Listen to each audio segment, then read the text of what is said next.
Hello students, welcome back to my channel Shubham lecturer. जितने भी student इस बार 12th में हैं और 2023 बोर्ड एग्जाम देने वाले हैं वो आज के इस वीडियो को शुरू से लेकर लास्ट तक देखेंगे, क्योंकि आज के इस वीडियो में मैं आपको 12th केमिस्ट्री के सबसे इंपॉर्टेंट चैप्टर जिसका नाम है रासायनिक बलगतिकी, इसे हम इंग्लिश में बोलते हैं केमिकल काइनेटिक्स, इस चैप्टर से जितने भी मोस्ट इंपॉर्टेंट क्वेश्चन हैं जो 2023 बोर्ड एग्जाम में आएंगे वो क्वेश्चन मैं आपको बताऊंगा। देखिए, रासायनिक बलगतिकी एक ऐसा इंपॉर्टेंट चैप्टर है जिससे हर साल 12th केमिस्ट्री में 5 से 7 नंबर के क्वेश्चन तो आते ही आते हैं, तो इस बार भी आएंगे।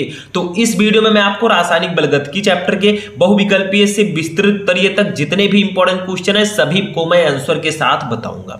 सबसे पहले हम बहुविकल्पीय प्रश्न पढ़ेंगे, फिर लघु उत्तरीय प्रश्न, फिर लघु उत्तरीय प्रश्न और फिर विस्तृत उत्तरीय प्रश्न। तो बैठ जाइए हमारे साथ कॉपी और पेन लेकर और कहिए कि अब की बार केमिस्ट्री में 90% प्लस पार करना है, क्योंकि आपको ज्यादा से ज्यादा पढ़ना है।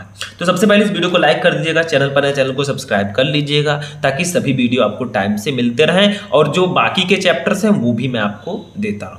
तो सबसे पहले देखिए, बहुविकल्पीय प्रश्नों को देखते हैं इस चैप्टर के। सबसे पहला क्वेश्चन है, प्रथम कोट की अभिक्रिया के लिए वेग स्थिरांक तथा अर्धायुकाल में संबंध है। यानी कि जो प्रथम कोट की अभिक्रिया होती है इसके लिए वेग स्थिरांक और अर्धायुकाल में क्या संबंध होता है। ठीक है, तो फर्स्ट है k = 0.6932 अपान t हाफ, और सेकंड है t हाफ = k अपान 0.6932, थर्ड है t half = 0.6932 k and fourth है इनमें से कोई नहीं। तो देखिए, मैंने आपको बताया था कि जो प्रथम कोट की अभिक्रिया होती है इसके लिए वेग स्थिरांक और अर्धायुकाल में जो रिलेशन होता है वो होता है k = 0.6932 अपान t हाफ।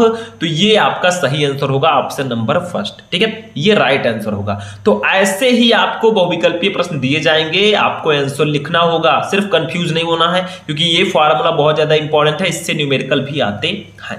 दूसरा देखिए, शून्य कोट की अभिक्रिया के लिए वेग स्थिरांक का मात्रक है। मैंने बताया था शून्य कोट की अभिक्रिया जो होती है उसके लिए वेग स्थिरांक का मात्रक क्या होता है। फर्स्ट है लीटर सेकंड इनवर्स, सेकंड है लीटर मोल इनवर्स सेकंड, ठीक है सेकंड, और थर्ड है mole litre inverse second inverse, fourth है मोल सेकंड इनवर्स। तो देखिए, mole litre inverse second inverse होता है, मैंने बताया था आपको कि प्रथम कोट शून्य कोट की अभिक्रिया के लिए वेग स्थिरांक का मात्रक होता है mole litre inverse second inverse. तो इसको नोट कर लीजिए, जल्दी से नोट कीजिए। चलिए थर्ड क्वेश्चन देखते हैं। अब देखिए स्टूडेंट, थर्ड क्वेश्चन हमारा है, ध्यान दीजिएगा क्योंकि बहुत इंपॉर्टेंट क्वेश्चन है ये सब। किस कोट की अभिक्रिया के लिए वेग तथा स्थिरांक की इकाई समान होती है। बताइए, ऐसी कौन सी कोट की अभिक्रिया होती है जिसके लिए वेग तथा वेग स्थिरांक की इकाई जो होते हैं का मात्रक जो होता है वो समान होता है। तो फर्स्ट है शून्य, सेकंड है प्रथम, थर्ड है द्वितीय, फोर्थ है तृतीय। तो जो शून्य कोट की अभिक्रिया होती है, फर्स्ट ऑप्शन सही होगा। जो जीरो ऑर्डर रिएक्शन होती है इसके लिए वेग तथा वेग स्थिरांक दोनों का मात्रक समान होता है, क्योंकि शून्य कोट की अभिक्रिया का मात्रक होता है mole litre inverse second inverse, वही उसके वेग का भी मात्रक होगा।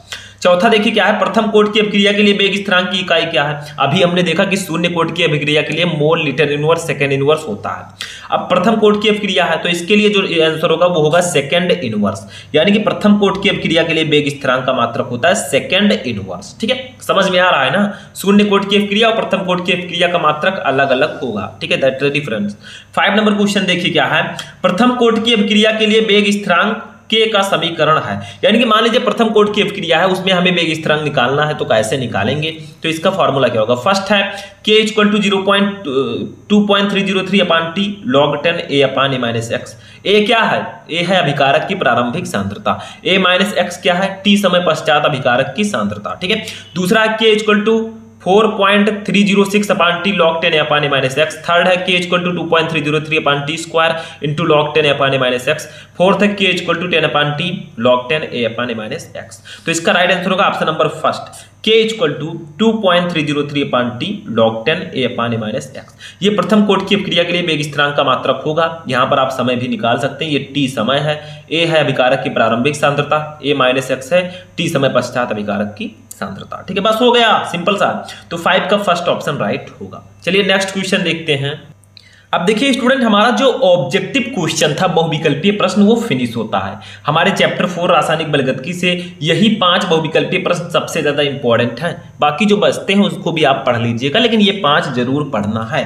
अब देखिए अति लघु उत्तरीय प्रश्नों पर आते हैं कि इस चैप्टर में कौन कौन से अति लघु उत्तरीय प्रश्न इंपॉर्टेंट हैं जो 1 नंबर 2 नंबर के आते हैं। ठीक है, अभिक्रिया का वेग क्या है, ठीक है, what is the velocity of rate of reaction. ठीक है, अभिक्रिया का वेग क्या होता है या अभिक्रिया की दर क्या होती है। देखिए मैंने बताया वह दर जिस पर समय के साथ साथ अभिकारक पदार्थों का सांद्रण परिवर्तित होता है अभिक्रिया का वेग कहलाता है। यानी कि अभिक्रिया का वेग क्या होता है, वह वेग जिस पर समय के साथ साथ जो अभिकारक की सांद्रता है वो परिवर्तित होती है उसे हम अभिक्रिया का वेग कहते हैं। ठीक है, अब मान लीजिए जैसे आपको पता है कि जब अभिक्रिया होती है तो उसमें अभिकारक और उत्पाद दोनों, देखिए ये आपका जैसे है N2 प्लस 3H2, ठीक है, दैट गिव्स आउट ये हमारा हो जाएगा 2NH3। क्या हो जाएगा 2NH3। तो बताइए इनमें जो हमारा N2 और 3H2 है ये है अभिकारक। ठीक है, जब इसकी अभिक्रिया नाइट्रोजन की अभिक्रिया हाइड्रोजन से कराते हैं तो हमारा क्या बनता है 2NH3 यानी कि अमोनिया बनती है। तो ये जो हमारा होगा ये अभिकारक होगा और जो अभिक्रिया का वेग होता है वो अभिकारक की सांद्रता पर निर्भर करता है उत्पाद की नहीं। ठीक है, तो ये आपका हो जाएगा। अब मान लीजिए जैसे हम मान लेते हैं यहां पर लिखिएगा मेरे साथ। ठीक है, यदि सूक्ष्म अंतराल यानी कि टाइम बताया जा रहा है, यदि सूक्ष्म अंतराल, ठीक है, सूक्ष्म अंतराल का मतलब हमें टाइम बताया जा रहा है dt। मान लीजिए dt समय में, ठीक है, सूक्ष्म अंतराल dt में अभिकारक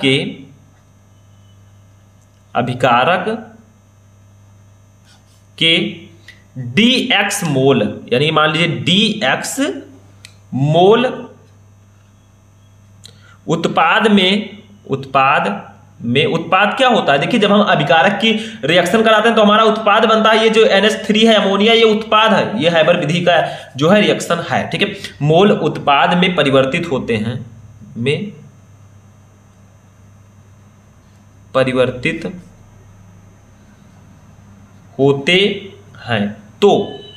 तो देखिए अभिक्रिया का जो वेग होगा उसका एक फार्मूला होगा। तो अभिक्रिया का वेग, ठीक है, तो इसका फार्मूला क्या होगा बताइए। जब मान लीजिए कि सूक्ष्म अंतराल dt यानी कि समय अंतराल dt में अभिकारक के dx मोल उत्पाद में परिवर्तित होते हैं, यानी कि अभिकारक की सांद्रता में जो परिवर्तन हुआ वो dx हुआ, तो अभिक्रिया का वेग क्या होगा, वो हो जाएगा dx अपान dt। यानी कि dt समय में अभिकारक की केंद्रित सांद्रता परिवर्तित हुई, इन्हीं को हम कहेंगे अभिक्रिया का वेग और यही हमारा आंसर हो जाएगा। ठीक है, तो अभिक्रिया का वेग क्या होता है पहले इसको देखिए, वह वेग जिस पर समय के साथ साथ अभिकारक पदार्थों का सांद्रण भी परिवर्तित होता है वो अभिक्रिया का वेग कहलाता है। जैसे आपका हो गया मान लीजिए सूक्ष्म अंतराल dt यानी कि dt समय में अभिकारक के dx मोल उत्पाद में परिवर्तित हो, ठीक है, तो अभिक्रिया का वेग होगा dx अपान dt। ठीक है, ये आपका आंसर हो जाएगा, बस इतना ही, कुछ और नहीं है इसमें। अब दूसरा क्वेश्चन हम देखेंगे। देखिए अब आपसे पूछा जा रहा है, देखिए अभिक्रिया की कोटि है, मैं आपको इंपॉर्टेंट क्वेश्चन पढ़ा रहा हूं, चैप्टर नहीं पढ़ा रहा हूं कि स्टेप बाय स्टेप पढ़ाऊंगा। ठीक है, अब दूसरा क्वेश्चन हमारा क्या है, देखिए निम्न अभिक्रिया की कोटि और वेग स्थिरांक की इकाई लिखिए। देखिए बताइए किस कोटि की अभिक्रिया है, H2 plus Cl2 that gives out 2HCl, यानी कि जब हाइड्रोजन क्लोरीन से अपक्रिया करता है प्रकाश की उपस्थिति में तो हाइड्रोक्लोरिक अम्ल बनता है। ये कौन सी अपक्रिया है, किस कोट की अपक्रिया है, जैसे प्रथम कोट की है कि शून्य कोट की है कि द्वितीय कोट की है, बताइए जल्दी से। तो देखिए ये शून्य कोट की अपक्रिया है।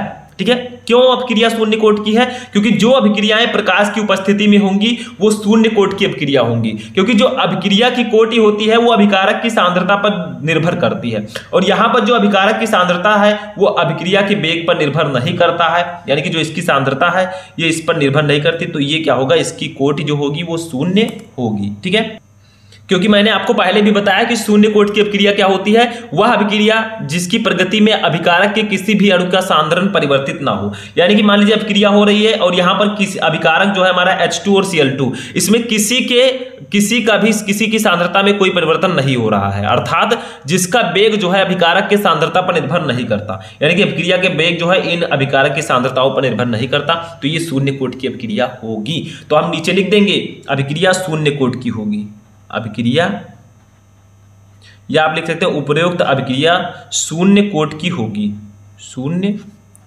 कोट की होगी, ठीक है, क्योंकि इसमें अभिक्रिया का जो वेग है वो अभिकारक की सांद्रता पर निर्भर नहीं करता। इसका मात्रक क्या होगा जल्दी से बताइए। शून्य कोट की अभिक्रिया का मात्रक मैंने बताया था, शून्य कोट की अभिक्रिया के लिए वेग स्थिरांक का मात्रक होता है मोल लीटर इनवर्स, मोल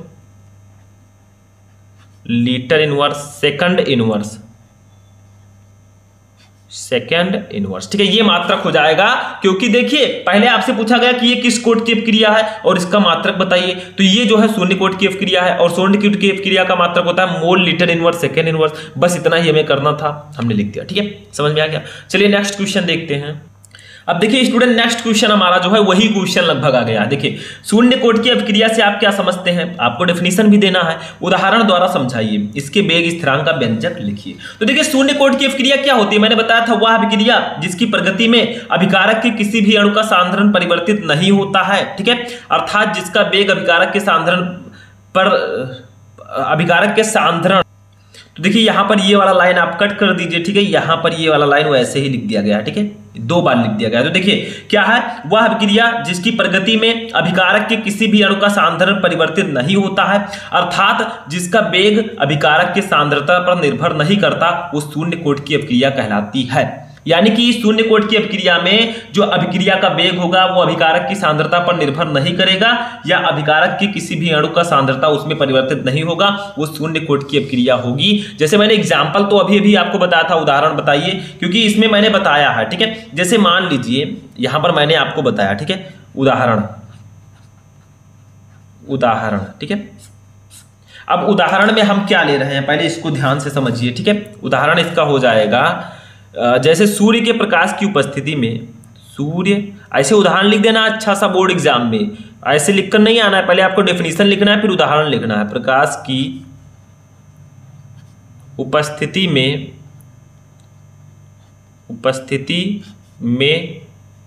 H2 Cl2 का संयोग, यानी कि सूर्य के प्रकाश की उपस्थिति में H2 Cl2 का संयोग, ठीक है। तो सूर्य के प्रकाश की उपस्थिति में जो अभिक्रिया होगी वो शून्य कोट की अभिक्रिया होगी, ठीक है। तो यहां पर लिखेंगे H2 + Cl2 that gives out, ऊपर क्या है बताइए, ऊपर है सूर्य का प्रकाश, ठीक है, तो यहां पर लिख देंगे सूर्य का प्रकाश। तो जब सूर्य के प्रकाश की उपस्थिति में हमने अभिक्रिया कराई तो ये हो गया हमारा 2HCl, ठीक है। अब बताइए ये किस कोट की अभिक्रिया होगी, ये 0 ऑर्डर रिएक्शन होगी, यानी कि शून्य कोट की, क्योंकि इसमें जो अभिक्रिया का वेग है, ठीक है, अभिक्रिया का वेग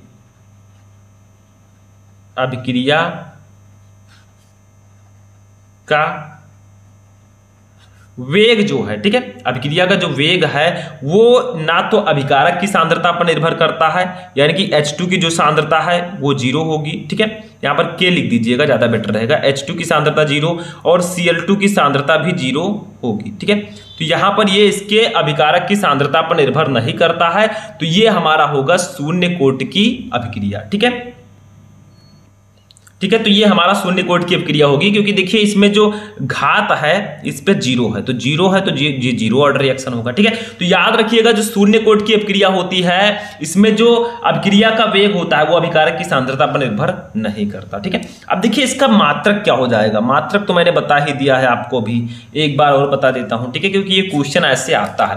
तो शून्य कोट की अभिक्रिया के लिए वेग स्थिरांक का जो व्यंजक होगा वो क्या होगा बताइए, वेग स्थिरांक का व्यंजक, तो देखिए जो मात्रक होगा वो शून्य कोट की अभिक्रिया के लिए mole litre inverse second inverse होगा, ठीक है। मैं मात्रक बता रहा हूं, व्यंजक नहीं बता रहा हूं, ठीक है। तो mole litre inverse second inverse हो जाएगा। तो ये आपका था शून्य कोट की अभिक्रिया, अतलभुत्री में इतना ही आपको लिखना होता है, तो ये आपका हो जाएगा रिएक्शन, ठीक है। चलिए नेक्स्ट क्वेश्चन देखते हैं। अब देखिए स्टूडेंट, हमारा जो 4th क्वेश्चन है अतलभुत्तरीय प्रश्नों में, ये बहुत ज्यादा इंपॉर्टेंट है। ये है प्रथम कोट की अभिक्रिया से आप क्या समझते हैं, उदाहरण द्वारा समझाइए। तो देखिए शून्य कोट की अभिक्रिया में जो अभिक्रिया का वेग था वो अभिकारक की सांद्रता पर निर्भर नहीं करता था, लेकिन इसमें जो अभिक्रिया का वेग होगा वो अभिकारक केवल एक अभिकारक की सांद्रता के पर निर्भर करेगा। देखिए प्रथम कोटि की अभिक्रिया क्या होती है, वह अभिक्रिया जिसका वेग केवल एक अभिकारक की सांद्रता के अनुक्रमानुपाती होता है प्रथम कोटि की अभिक्रिया कहलाती है। ठीक है, यानी कि जो इसमें अभिक्रिया का वेग होता है वो अभिकारक के एक सांद्रता के अनुक्रमानुपाती होता है। जैसे उदाहरण देखिए, निम्नलिखित अभिक्रिया में, देखिए एक उदाहरण मैं पहले बता दूं, ठीक है, एक एग्जांपल यहां पर मैं रिएक्शन आपको यहां पर बता रहा हूं, आप लोग ध्यान से समझिएगा कि आखिर रिएक्शन होगा क्या। ठीक है, प्रथम कोटि की अभिक्रिया का तो देखिए यहां पर मैं लेता हूं C12H22O11। ठीक है, बताइए यह है क्या, बताइए जल्दी। ये फक्कर है, चीनी जिसको हम लोग बोलते हैं, इसकी H2O के साथ अभिक्रिया हम कराते हैं। ठीक है, तो H2O के साथ अभिक्रिया कराएंगे तो बनेगा क्या बताइए, ये ग्लूकोज और फ्रक्टोज में टूट जाएगा, C6H12O6 और प्लस C6H12O6, ये ग्लूकोज और फ्रक्टोज में टूट गया। अब देखिए यहां पर ये शक्कर है, नाम मैं लिख देता हूं क्योंकि आपके जीवन में भी शक्कर है। ठीक है, ये है ग्लूकोज, क्या है, ग्लूकोज है, ये फ्रक्टोज है, फ्रक्टोज। ठीक है, तो देखिए यहां पर बहुत सारे स्टूडेंट क्या कहेंगे, अरे सर इसमें दो अभिकारक हैं तो ये तो द्वितीय कोटि की होगी। लेकिन देखिए यहां पर जो जल है इसकी सांद्रता पर अभिक्रिया का वेग निर्भर नहीं करता। देखिए ऊपर दिया गया है, निम्नलिखित अभिक्रिया में केवल शक्कर के अणुओं की सांद्रता परिवर्तित होती है, यानी कि जब अभिक्रिया होगी तो केवल जो चीनी के अणु हैं उसी की सांद्रता में परिवर्तन होगा। और मैंने बताया है कि अभिकारक की सांद्रता में जो परिवर्तन होता है उसी के अनुपाती होता है, अतः यह प्रथम कोटि की अभिक्रिया होगी। तो अगर इसका हम वेग स्थिरांक निकालेंगे, ठीक है, तो हम क्या करेंगे, सिर्फ ये चीनी के अणुओं पर ये निर्भर करेगी, तो ये प्रथम कोटि की अभिक्रिया होगी। ठीक है, तो ऐसे एग्जांपल इसके ऊपर हम लिख देंगे। देखिए इसके ऊपर H+ आप लिख दीजिएगा, ठीक है, और नीचे लिख देगा तनु HCl। देखिए ये सब क्या है, अभिकारक, सॉरी ये सब आपके हैं उत्प्रेरक। ठीक है, या H2SO4 की उपस्थिति में ये अभिक्रिया होती है। ठीक है, तो ये आपका हो जाएगा प्रथम कोटि की अभिक्रिया, क्योंकि देखिए इसमें अभिकारक तो दो दिख रहे हैं लेकिन जो अभिक्रिया का वेग है वो केवल चीनी के अणुओं पर निर्भर करता है, तो ये प्रथम कोटि की अभिक्रिया होगी। या आप अगर अभिक्रिया का वेग यहां पर निकालना चाहेंगे, ठीक है, अभिक्रिया का वेग मान लीजिए निकालते हैं हम, अभिक्रिया का वेग, ठीक है, क्योंकि जो अभिक्रिया की कोटि होती है वो अभिक्रिया के वेग पर डिपेंड करती है, तो ये होगा K। देखिए हमारा जो अभिकारक है C12H22O11, ठीक है, तो सिर्फ इसी की सांद्रता पर निर्भर करेगी, तो इसके घात पर 1 है, तो ये प्रथम कोटि की अभिक्रिया होगी। ठीक है, और ऐसे भी आप पहचान सकते हैं प्रथम कोटि की अभिक्रिया। मान लीजिए आपके अभिकारक में सिर्फ एक ही यौगिक है तो आपका वो प्रथम कोटि की अभिक्रिया होगी, लेकिन यहां पर ये आपका छद्म प्रथम कोटि की अभिक्रिया है, क्योंकि स्यूडो, ठीक है, वन ऑर्डर स्यूडो आपका फर्स्ट ऑर्डर रिएक्शन है, क्योंकि देखिए इसमें H2O भी है लेकिन H2O की सांद्रता में कोई परिवर्तन नहीं होता, अभिक्रिया की जो वेग है वो इस पर डिपेंड नहीं करता। ठीक है, थोड़ा बहुत समझना होगा, मैनेज करना होगा, तभी आप समझ पाएंगे। तो ये होगी आपकी प्रथम कोटि की अभिक्रिया। ठीक है, समझ में आ गया। तो क्वेश्चन था कि प्रथम कोटि की अभिक्रिया से आप क्या समझते हैं, उदाहरण द्वारा समझाइए, तो हमने समझा दिया। चलिए नेक्स्ट क्वेश्चन देखते हैं। अब देखिए स्टूडेंट, नेक्स्ट क्वेश्चन हमारा है, प्रथम कोटि की अभिक्रिया के लिए वेग स्थिरांक की इकाई ज्ञात कीजिए। यानी कि आपको प्रथम कोटि की अभिक्रिया के लिए वेग स्थिरांक का जो मात्रक होता है वो निकालना है। मैंने तो बता दिया था आपका सेकेंड इनवर्स होता है, लेकिन कैसे होता है, तो देखिए प्रथम कोटि की अभिक्रिया के लिए मैं यहां पर लिखता हूं, प्रथम कोटि की अभिक्रिया के लिए, अभिक्रिया के लिए, ठीक है, के लिए वेग समीकरण क्या होता है बताइए। के लिए वेग समीकरण जो होता है, वेग समीकरण, ठीक है, तो वेग समीकरण कैसे निकालेंगे, तो वेग समीकरण R जो होगा वो किसके बराबर होगा, वो बराबर होगा K × K। ठीक है, K ऐसे लिखते हैं हम, और A के पावर देखिए 1 होगा। A का मतलब क्या है, अभिकारक है। ठीक है, अभिकारक की सांद्रता पर निर्भर करेगा, लेकिन अभिकारक की प्रथम घात K के ऊपर A के ऊपर 1 है, यानी कि ये प्रथम कोटि की अभिक्रिया है। अब देखिए हम क्या निकालेंगे, यहां पर हमें क्या निकालना है, K की इकाई निकालना है अगर, ठीक है, यानी कि जो प्रथम कोटि की अभिक्रिया, K क्या है आपका, वेग स्थिरांक है, ये जो K है ये वेग स्थिरांक है। ठीक है, तो हमें प्रथम कोटि की अभिक्रिया के लिए वेग स्थिरांक निकालना है, तो हम क्या करेंगे बताइए, K की इकाई हमें निकालना है, K की इकाई लिख दीजिए, K की इकाई, ठीक है, यानी कि K का मात्रक निकालना है। तो हमें क्या करना होगा, देखिए R के नीचे A लाना होगा, तो हमें R की इकाई, अब देखिए A जो हमारा है वो उधर गुणे में था, इसके नीचे आ जाएगा, तो हमारा हो जाएगा A की इकाई, ठीक है। अब यहां से हम प्रथम कोटि की अभिक्रिया के लिए मात्रक निकाल लेंगे। तो देखिए आर की इकाई क्या होगी, आर की इकाई जो होती है, ठीक है, जो अभिक्रिया का वेग समीकरण होता है आर, इसकी जो इकाई होती है वो होती है मोल प्रति लीटर प्रति सेकंड, ठीक है, प्रति सेकंड, अपान ए की जो इकाई होती है प्रथम कोटि की अभिक्रिया के लिए वो होता है मोल प्रति लीटर। जो अभिकारक की सांद्रता होती है उसका मात्रक होता है मोल प्रति लीटर। तो देखिए यहां से हम मोल प्रति लीटर को कैंसिल कर दें तो हमारा क्या बता, प्रति सेकंड, यानी कि जो हमारा के की इकाई आई, के की इकाई यानी कि के का मात्रक आया प्रथम कोटि की अभिक्रिया के लिए वेग स्थिरांक का मात्रक, वो हमारा आ गया सेकंड इनवर्स। देखिए प्रति सेकंड को हम सेकंड इनवर्स भी लिख सकते हैं, सेकंड इनवर्स, ठीक है। चाहे हम इसको इस प्रकार से लिखें 1/सेकंड, ठीक है, चाहे इसको लिखें हम सेकंड इनवर्स। तो ये हमारा प्रथम कोटि की अभिक्रिया के लिए वेग स्थिरांक का मात्रक आ चुका है, कुछ नहीं है इसमें, ठीक है। तो इसको भी नोट कर लीजिए। चलिए नेक्स्ट क्वेश्चन देखते हैं, अतलग उत्तरीय। अब देखिए जो नेक्स्ट क्वेश्चन है इसको थोड़ा सा आपको समझना होगा, क्यों, क्योंकि देखिए इंपॉर्टेंट है। प्रथम कोटि की एक अभिक्रिया में 50 सेकंड में पदार्थ की सांद्रता प्रारंभिक सांद्रता की आधी रह जाती है, इसके वेग स्थिरांक की गणना कीजिए। यानी कि आपको अर्धायु काल दिया गया है 50 सेकंड, क्योंकि 50 सेकंड में पदार्थ की सांद्रता प्रारंभिक सांद्रता की आधी रह जाती है, तो आधी का मतलब 50 अर्धायु काल है, ठीक है। तो हम लिखेंगे यहां पर हमें दिया गया टी हाफ, अर्धायु काल को हम टी हाफ पे डिनोट करते हैं। ये भैया हमें दिए गए हैं 50 सेकंड, 50 सेकंड। तो अब हम निकाल लेते हैं अभिक्रिया का वेग स्थिरांक, ठीक है। तो प्रथम कोटि की अभिक्रिया के लिए लिखेंगे प्रथम, मैंने अभी बहुविकल्पीय प्रश्न में ये वाला फॉर्मूला मैंने बताया था। प्रथम कोटि की अभिक्रिया के लिए, अभिक्रिया के लिए बताइए वेग स्थिरांक का फॉर्मूला क्या होगा अर्धायु काल के पदों में। तो वो हो जाएगा k = 0.6932 अपान टी हाफ, ठीक है। अब यहां से इसको सॉल्व करने का एक ही तरीका है, उसको मैं बता देता हूं आपको। देखिए यहां पर क्या करेंगे, हम लिखेंगे 0.6932 अपान टी हाफ की वैल्यू है 50 सेकंड। देखिए ध्यान दीजिएगा, इसको मैं ऐसे कर देता हूं, ठीक है। अब देखिए यहां पर हम करेंगे क्या, ध्यान दीजिए थोड़ा सा। देखिए हम इसको क्या करेंगे, k = लिख देंगे। देखिए 0.6932 को हम लिख सकते हैं 6.932, लेकिन एक अंक हम इधर आए हैं, एक अंक हम इधर आए हैं, तो हमारा 10 की पावर -1 से गुणा करना होगा, ठीक है। अपान 50 को हम लिख सकते हैं 5 × 10, लिख सकते हैं कि नहीं लिख सकते, बताइए, लिख सकते हैं। अब देखिए यहां पर क्या करेंगे, k = हमारा बचेगा, थोड़ा विस्तार से मैं बता रहा हूं, 6.932 अपान 5, ठीक है, इंटू 10 के पावर -1 इंटू ये 10 ऊपर जाएगा तो ये 10 के पावर +1 है, ऊपर हो जाएगा तो 10 के पावर -1 हो जाएगा। पहले इसको कट करते हैं 6.932 को 5 से, तो हमारा आ जाएगा अप्रॉक्स 1.38, ठीक है, ये आ गया।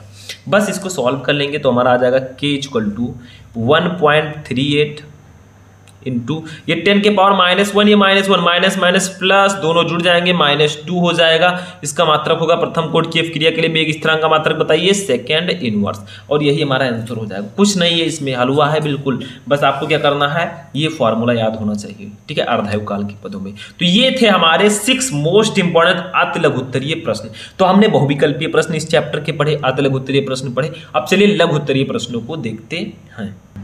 अब देखिए स्टूडेंट, लघु उत्तरीय प्रश्नों का मैं सिर्फ क्वेश्चन ही बताऊंगा, क्योंकि इसका आंसर सर ऑलरेडी पढ़ा चुके हैं, ठीक है। तो इसमें देखिए क्वेश्चन मैं बता दे रहा हूं, आंसर भी बहुत जल्दी बताऊंगा अगर आप लोग कहेंगे, वीडियो को लाइक करेंगे।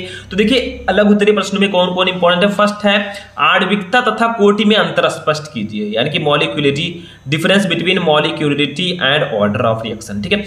N2O5 के अपघटन की कोटि निर्धारित कीजिए, ये इंपॉर्टेंट है। दूसरा देखिए, सिद्ध कीजिए कि प्रथम कोटि की अभिक्रिया को 3/4 पूर्ण करने में लगा समय अर्धायु क्रिया का पूर्ण करने में लगे समय का 2 गुना होता है, ये भी सर बता चुके हैं, हम भी बताए हैं।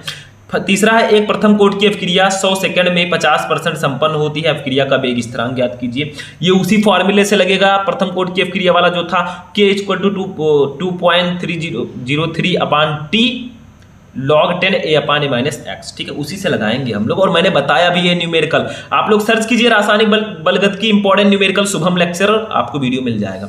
चौथा देखिए, आभासी एकाणुक अभिक्रिया को उदाहरण द्वारा समझाइए, ठीक है, जैसे मैंने चीनी का जल अपघटन कराया था तो ग्लूकोज फ्रक्टोज में टूटा था, वही वाला, ठीक है। प्रथम कोटि की अभिक्रिया का अर्धायुकाल 60 मिनट है, कितने समय में अभिक्रिया का 90% भाग पूर्ण होगा, ये सब न्यूमेरिकल में बता चुका हूं, क्योंकि जो चौथा चैप्टर रासायनिक बलगत की, ये न्यूमेरिकल्स के लिए ही जाना जाता है, तो इसके न्यूमेरिकल आपको पढ़कर जाने हैं। चलिए नेक्स्ट क्वेश्चन देखते हैं। अब देखिए स्टूडेंट 6 नंबर क्वेश्चन हमारा है लघुत्तरीय में, अभिक्रिया की कोटि और आणविकता को समझाइए। देखिए वहां पर अभिक्रिया की कोटि और आणविकता में अंतर बताना था, यहां पर आपको डेफिनेशन बताना है, समझाना है, ठीक है। तो ये हमारे लघुत्तरीय प्रश्न थे, क्योंकि केमिस्ट्री में बहुत ज्यादा लघुत्तरीय प्रश्न आते हैं और लघुत्तरीय प्रश्नों के लिए हमारा रासायनिक बलगत की चैप्टर बहुत इंपॉर्टेंट है, तो इन क्वेश्चन को पढ़कर जाइएगा। इससे जो सबसे कम क्वेश्चन आता है वो है विस्तृत उत्तरीय प्रश्न, यानी कि रासायनिक बलगत की चैप्टर से विस्तृत उत्तरीय प्रश्न नहीं आते या एक आध क्वेश्चन आता है। वो क्वेश्चन कौन सा है? रासायनिक अभिक्रिया के वेग पर प्रभाव डालने वाले कारकों का उल्लेख कीजिए, यानी कि जो रासायनिक अभिक्रिया का वेग होता है उसको कौन कौन कारक प्रभावित करते हैं। तो ये था 12th केमिस्ट्री के चैप्टर 4 के सभी इंपॉर्टेंट क्वेश्चन, बहुविकल्पीय से विस्तृत उत्तरीय तक। अब आप लोग कमेंट करके बताइएगा इनमें से कितने क्वेश्चन आपको पहले से पता थे। तो चलिए हम मिलते हैं नेक्स्ट चैप्टर के साथ नेक्स्ट वीडियो में, तब तक के लिए थैंक यू।